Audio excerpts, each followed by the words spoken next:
Hello students, good morning. कैसे हैं आप? उम्मीद करता हूँ सभी बच्चे अच्छे होंगे।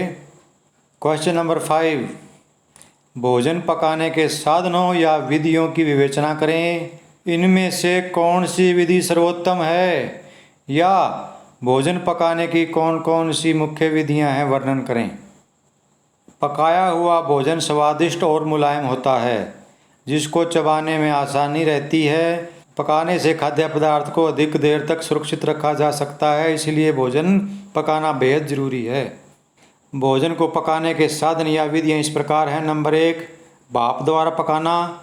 यह विधि सबसे उत्तम और सबसे सर्वोत्तम है, सबसे बढ़िया है।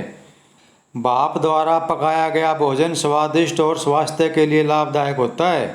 इस विधि से भोजन के पौष्टिक तत्व भी नष्ट नहीं होते और भोजन जल्दी पक जाता है। नंबर 2, भूनना। भोजन को भूनने के लिए सीधे आग पर रखा जाता है। जैसे सोया चाप को सीधा आग पर भूनकर पकाया जा सकता है, जो कि खाने में स्वादिष्ट लगती है, परंतु अधिक भूनने से भोजन के तत्व नष्ट हो जाते हैं। नंबर 3, उबालना। इस विधि में भोजन को पानी में उबाल कर पकाया जाता है, जिससे विटामिन और खनिज लवण पानी में घुलकर नष्ट हो जाते हैं। अधिकांश सब्जियां, दालें, चावल आदि उबाल कर पकाए जाते हैं।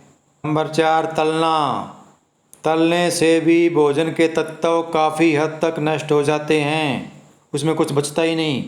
तेल या घी को कढ़ाई में डालकर गर्म करने के बाद उसमें पूरियां, पकोड़े, मटर, समोसे आदि तले जाते हैं। तला हुआ भोजन जल्दी हजम नहीं होता, इसलिए इससे जहाँ तक हो सके बचना चाहिए। ये शरीर के लिए अच्छा नहीं होता, इस विधि को न अपनाएं। नंबर 5, सेकना। भोजन पकाने की इस विधि में चूल्हे या भट्ठी का प्रयोग किया जाता है। इस विधि से पकाने से भोजन का स्वाद अच्छा रहता है, वह पोषक तत्व भी कम मात्रा में नष्ट होते हैं। डबल रोटी।